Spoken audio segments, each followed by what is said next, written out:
Assalamualaikum warahmatullahi wabarakatuh. Dr. Hanif Al-Qadri kembali bersama Anda. Kita ketemu lagi dalam perkuliahan administrasi dan supervisi pendidikan. Dan kali ini agak mengerikan karena kita bicara tentang sesuatu yang kadang-kadang bisa merubah paradigma seseorang, yang bisa merubah orang baik menjadi tidak baik atau sebaliknya. Karena kalau sudah bicara tentang satu hal ini, kadang-kadang sesuatu yang menurut kita tidak mungkin menjadi sangat mungkin. Dan ini yang menjadi petaka bermunculannya para koruptor-koruptor handal di tanah air. Dan ternyata juga untuk lembaga pendidikan, satu hal yang akan kita perbincangkan ini juga menjadi momok yang begitu menakutkan. Dan betapa banyak akhirnya ditemukan kasus demi kasus oknum-oknum pengelola pendidikan yang bermain dengan anggaran atau keuangan sekolah atau perguruan tinggi. Ya, kali ini kita akan bicara soal administrasi keuangan dalam dunia pendidikan. Ini mungkin menjadi salah satu alasan paling kuat kenapa yang namanya uang itu harus diadministrasi sedemikian rupa, harus dikelola, dimanage. Karena besar kemungkinan, besar peluang bagi seseorang atau kelompok tertentu untuk bermain dengan anggaran ini. Sehingga yang harusnya anggaran pendidikan bisa dimanfaatkan untuk kepentingan proses, perbaikan kualitas proses pendukung, sehingga pencapaian tujuan pendidikan menjadi lebih baik atau lebih mudah untuk dicapai, tapi karena oknum-oknum tadi semuanya menjadi sangat jauh atau sulit untuk dicapai. Tapi itu tadi, yang namanya manusia hidup kadang-kadang sangat ditentukan tidak hanya oleh seberapa profesionalnya dia, skillnya dia, kemampuan dia, tapi juga moralitas dan rasa tanggung jawab tidak hanya ke manusia tetapi kepada Tuhan yang Maha Kuasa. Ya, mudah-mudahan yang ada di kelas ini, kelas virtual ini adalah orang-orang yang memiliki kredibilitas tidak hanya dalam kaitan profesionalitas kemampuan, tapi akan berkembang menjadi manusia-manusia pengambil kebijakan yang memiliki nurani dan perasaan untuk bertanggung jawab tidak hanya kepada manusia tapi kepada Tuhan. Apa itu sebenarnya administrasi keuangan? Ini kalau kita kaji, kita gali dari aturan, proses pengelolaan, proses pengaturan terkait segala hal yang melibatkan anggaran, segala hal yang melibatkan kegiatan yang pada akhirnya berhubungan dengan keuangan. Mulai dari pembuatan laporan, pencapaian tujuan dan kepentingan bersama. Itu yang kita sebut sebagai administrasi keuangan. Saya jelaskan kembali, administrasi keuangan itu adalah proses pengelolaan yang melibatkan semua kegiatan yang berhubungan dengan anggaran atau keuangan, pembuatan laporan keuangan, dan pencapaian tujuan atau kepentingan bersama. Apa tujuan dari administrasi keuangan ini? 3 di antara sekian banyak tujuannya banyak. Namanya juga untuk mengelola, mengantisipasi berbagai kemungkinan agar semua proses itu, agar keuangan negara, agar keuangan pendidikan betul-betul bisa dimanfaatkan untuk kepentingan proses pembelajaran dan pencapaian tujuan pendidikan secara umum. Nah, apa saja bentuk tujuannya? Yang pertama adalah, menurut saya yang 3 itu, yang pertama untuk meningkatkan efektivitas dan efisiensi penggunaan keuangan sekolah. Efektivitas berarti kaitannya dengan pencapaian tujuan. Efisien berarti kaitannya dengan waktu. Jadi dengan dikelola sedemikian rupa keuangan tadi, maka diharapkan tujuan pendidikan, tujuan program yang membutuhkan keuangan itu bisa tercapai. Semua dikelola, didesain sedemikian rupa. Dan pencapaian itu dari sisi waktu bisa diperpendek. Sehingga anggaran yang seharusnya kalau tidak dikelola bisa lebih banyak pengeluarannya, nah sekarang kita bisa pepet. Sehingga apa? Lebih efektif, lebih efisien, dan penggunaannya lebih ekonomis. Tapi kualitas tidak menjadi nomor dua. Artinya program terlaksana, tapi efektif dan efisien dari rancangan tadi bisa diminimalisir berbagai kemungkinan-kemungkinan yang menyebabkan pengeluaran menjadi lebih besar. Yang kedua adalah untuk meningkatkan akuntabilitas dan transparansi keuangan sekolah. Artinya begini, ada kejelasan terkait pertanggungjawaban keuangan. Kalau bicara soal uang negara, uang sekolah adalah uang negara untuk kepentingan banyak orang. Artinya kalau konteks ini bentuk pertanggungjawabannya adalah bahwa sekecil apapun pengeluaran, itu harus ada bukti-bukti yang jelas bahwa itu dikeluarkan memang diperuntukkan untuk sebuah kegiatan. Dan kegiatan itu adalah program yang diperuntukkan untuk kepentingan sekolah atau lembaga atau perguruan tinggi, bukan kepentingan 1-2 orang atau kelompok orang. Nah, transparansi untuk mengantisipasi agar tidak terjadi berbagai macam pandangan atau pikiran-pikiran negatif atau buruk dari orang-orang yang ada di lingkungan sekolah atau perguruan tinggi. Memang tidak semua yang transparansi bukan berarti naked, semuanya harus dibuka. Tetapi sebagian besar untuk hal-hal yang sebenarnya bisa dibaca, bisa didengar, bisa dipahamin oleh orang lain yang ada di lingkungan sekolah atau perguruan tinggi, seharusnya itu transparan. Kepentingannya untuk siapa? Tapi untuk hal-hal yang krusial, yang hanya semestinya pengambil kebijakan saja yang tahu, ya monggo silahkan. Bukan berarti segala sesuatu yang terkait dengan uang semuanya harus disimpan. Guru, bahkan siswa dan orang tua termasuk masyarakat kadang-kadang untuk hal-hal tertentu perlu tahu. Nah, itu yang transparansi, bukan naked, tapi ada hal-hal yang semestinya dibagi untuk bisa dipahami oleh mereka, meski itu terkait dengan keuangan sekolah atau perguruan tinggi. Nah, yang ketiga adalah meminimalisir.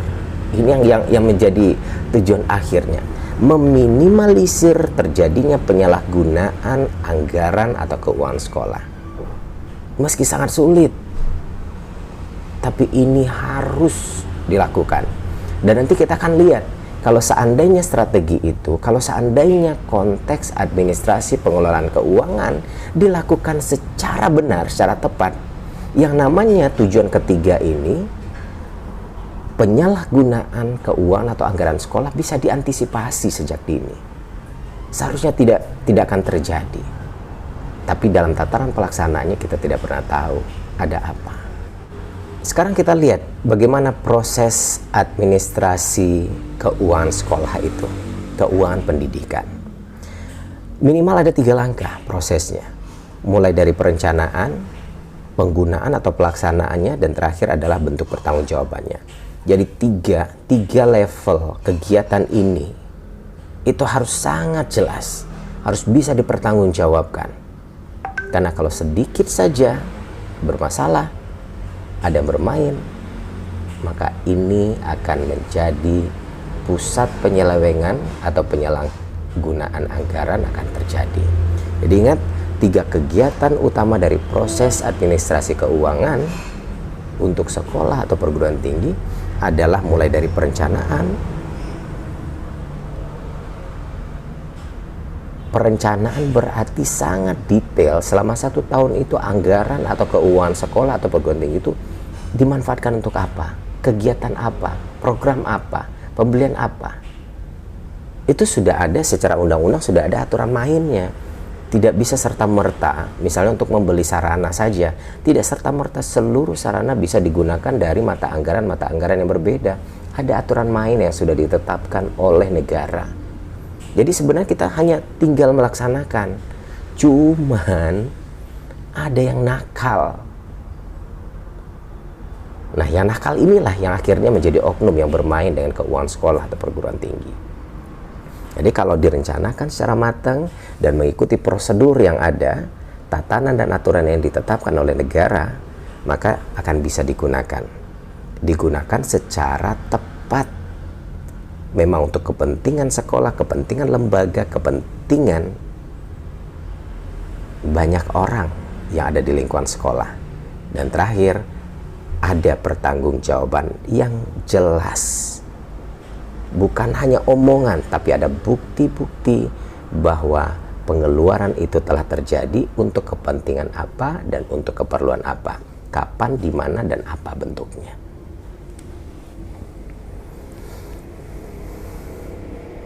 Untuk sumber daya manusia dan material yang berimplementasi pada program-program pendidikan yang ditetapkan, perlu ada penentuan yang jelas. Nah, pada tahap ini mestinya ada gambaran yang juga akurat mengenai apa, mulai dari jumlah pegawai atau jumlah staf dan kemampuan-kemampuan mereka. Harus ada kejelasan tentang gedung dan fasilitas fisik yang dimiliki. Harus ada perlengkapan dan pembekalan. Harus ada pelayanan bantuan operasi dan pemeliharaan, termasuk pelayanan administratif, dan terakhir pembuatan perkiraan anggaran dengan jeli dan teliti. Mahasiswa semuanya,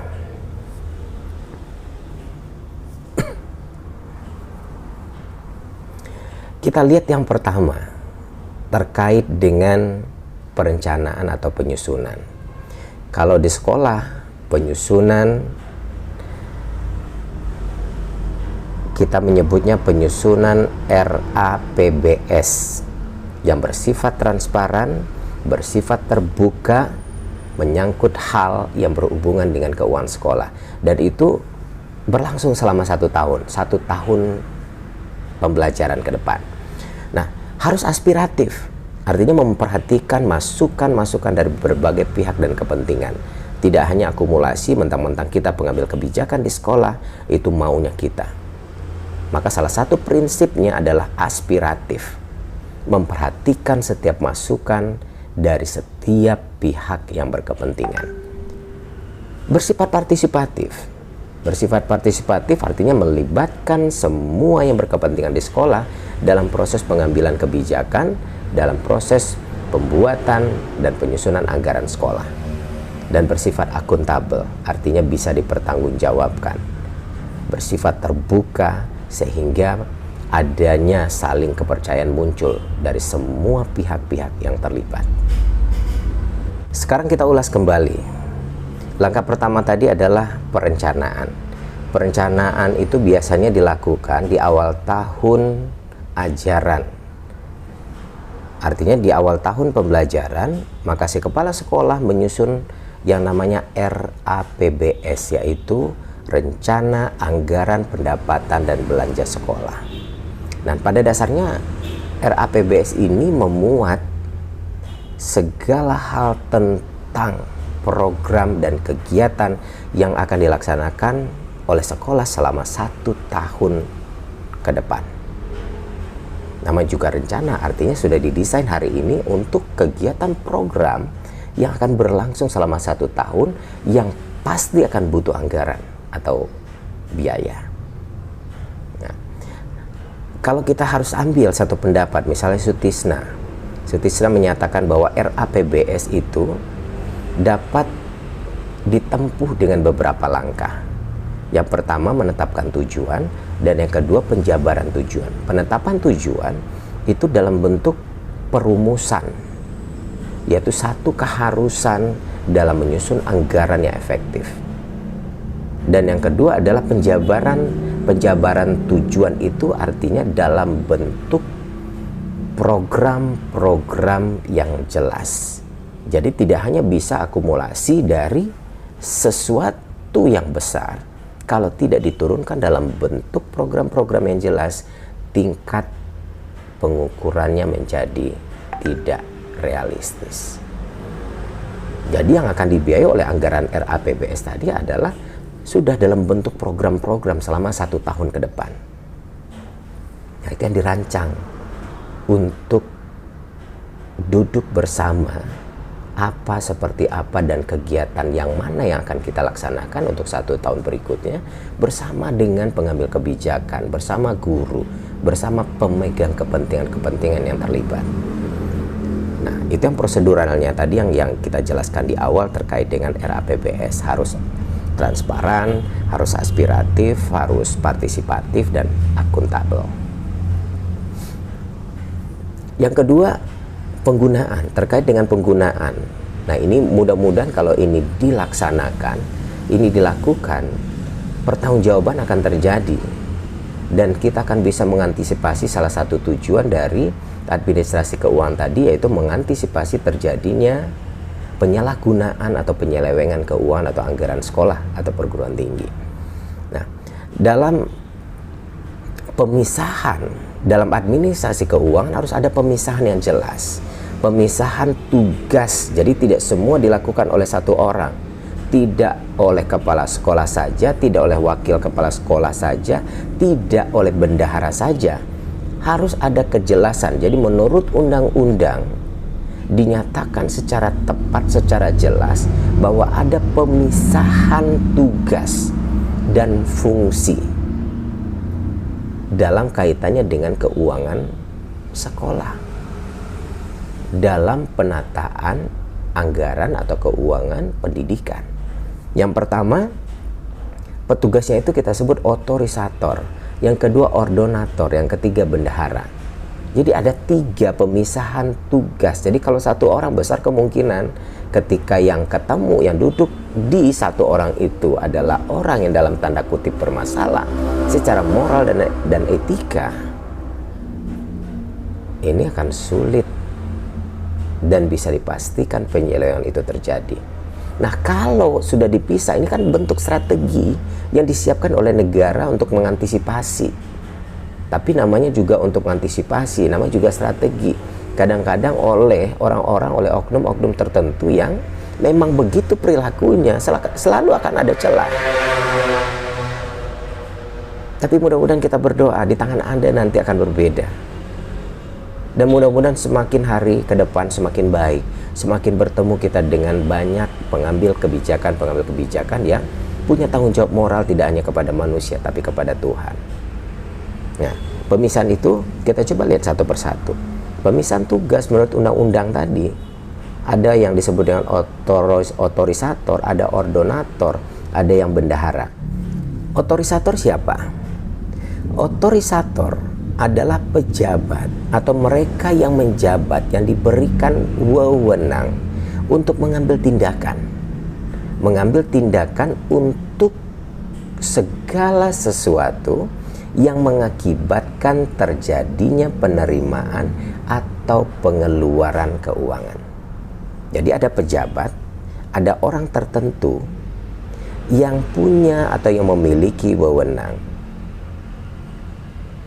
untuk apa? Untuk mengambil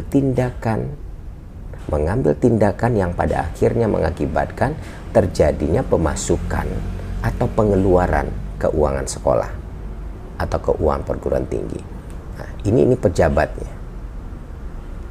Dan barangkali kita menyebutnya pejabat tertinggi. Kalau di sekolah berarti kepala sekolah. Kalau di perguruan tinggi berarti rektor.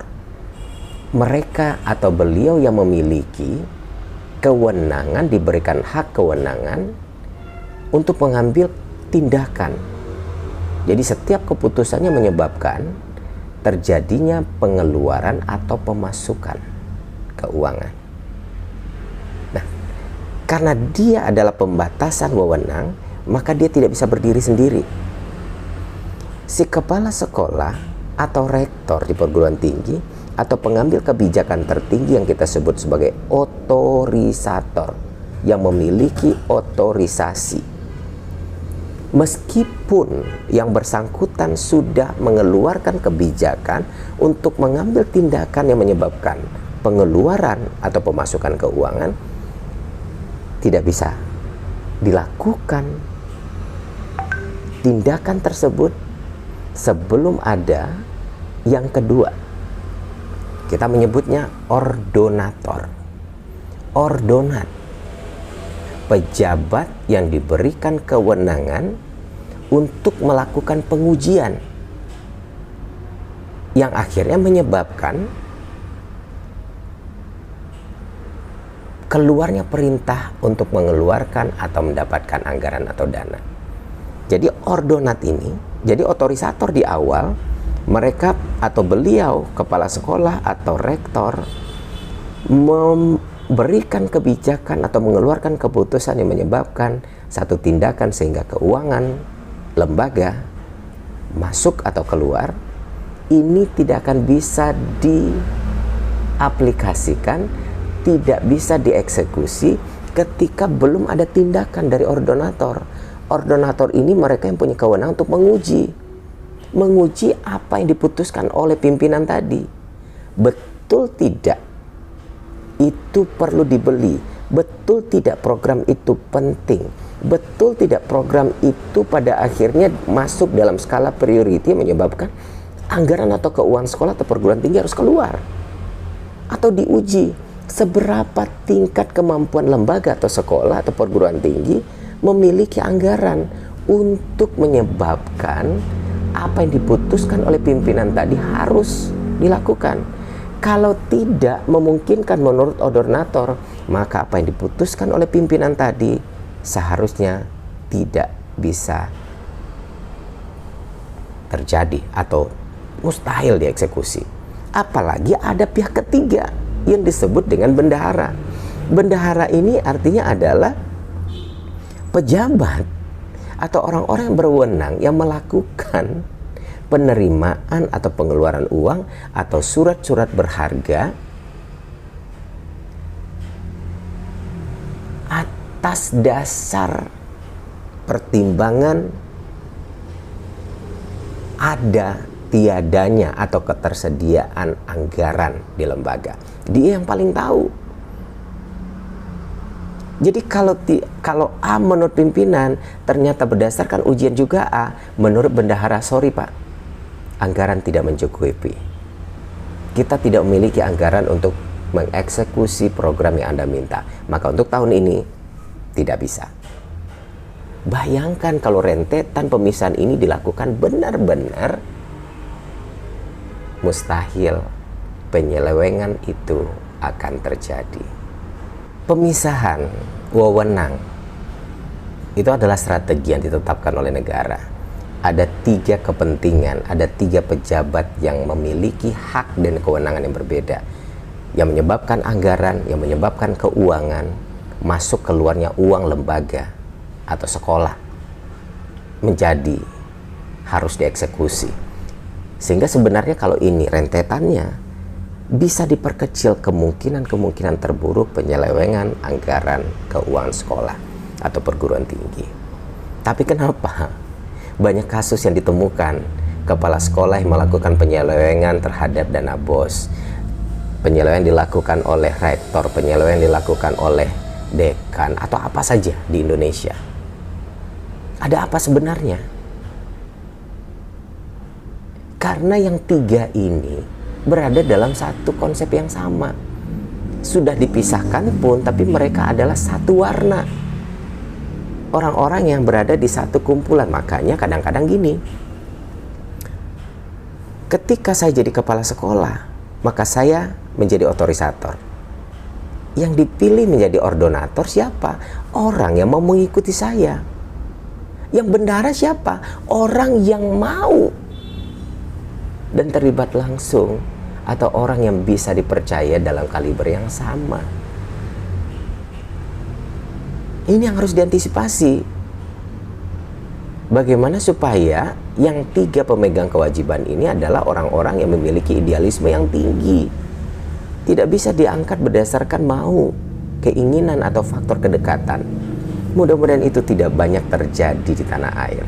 Dan mudah-mudahan di tangan Anda nanti, ketika Anda menjadi ordonator, otorisator, atau bendahara, Anda memiliki idealisme untuk bertanggung jawab kepada diri sendiri, kepada manusia, dan kepada Tuhan.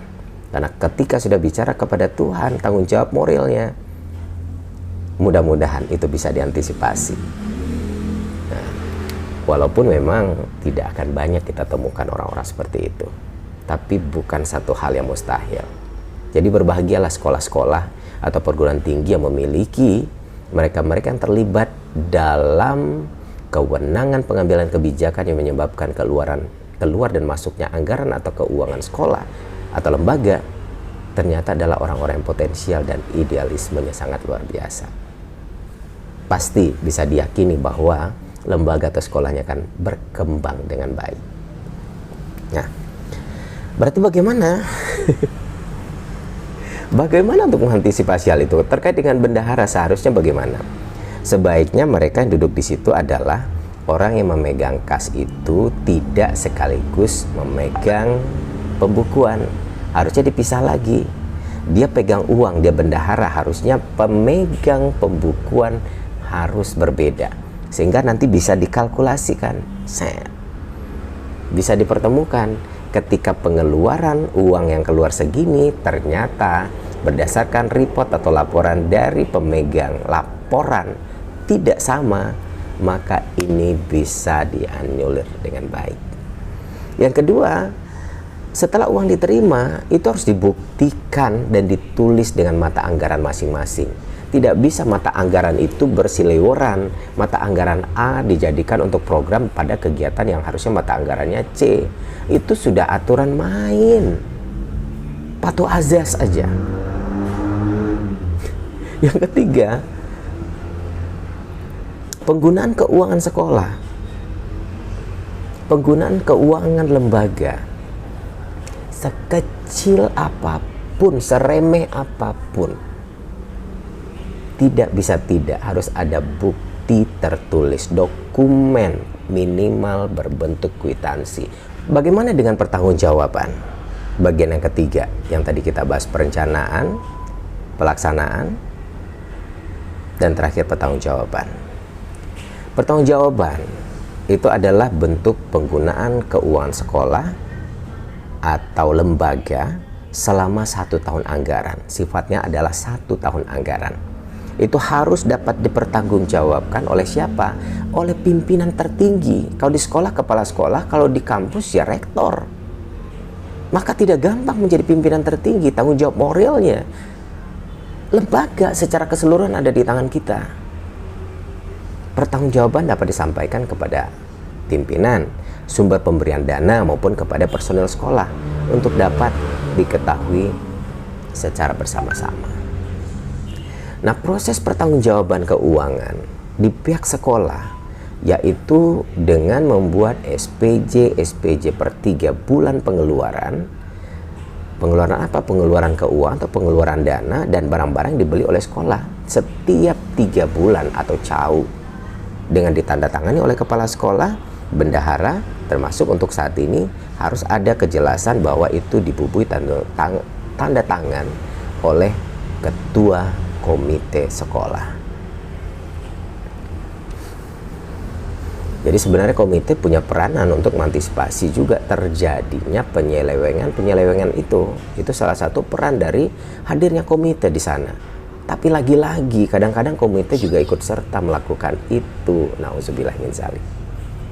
Lagi-lagi kita berasumsi yang baik bahwa harusnya terjadi kerjasama yang luar biasa antara komite, masyarakat dengan sekolah, sehingga penyelewengan itu tidak terjadi dan dana atau anggaran atau keuangan sekolah itu bisa dimanfaatkan seoptimal mungkin untuk kepentingan sekolah, peserta didik, pendidik, dan semua yang terlibat dalam konteks itu. Ya. Sebenarnya ada pengawasan sekolah untuk mengantisipasi itu, dan kita sama-sama tahu pengawasan itu ada. Tapi sejauh mana pengawasan itu dilakukan, sebatas mana pertanggungjawaban atas pengawasan yang diberikan. Nah, itu yang jadi persoalan.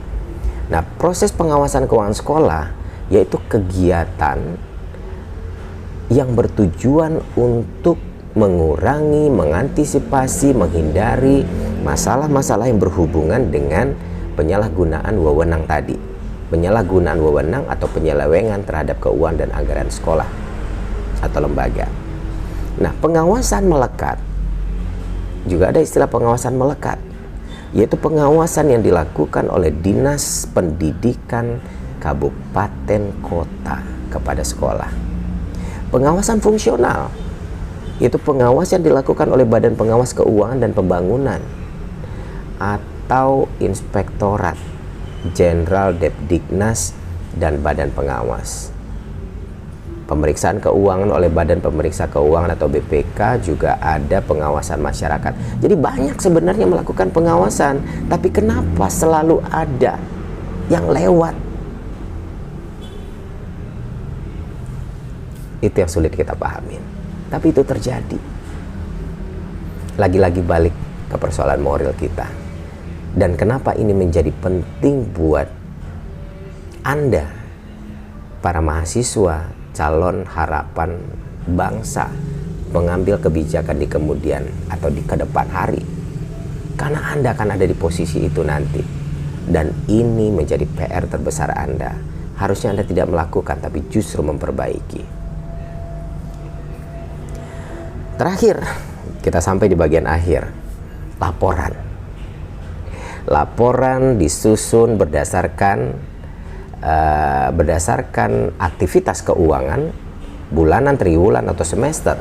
Dan ketidakjelasan laporan nantinya akan menambah anggapan, ingat, akan menambah anggapan negatif terhadap sekolah, terhadap pimpinan, terhadap kepala sekolah, atau orang-orang yang berkepentingan di situ, bahwa telah terjadi penyalahgunaan atau penyelewengan keuangan sekolah. Nah, ini yang harusnya kita antisipasi. Mudah-mudahan tidak terjadi. Saya Hanif Al-Qadi pamit. Wassalamualaikum warahmatullahi wabarakatuh. Sampai jumpa.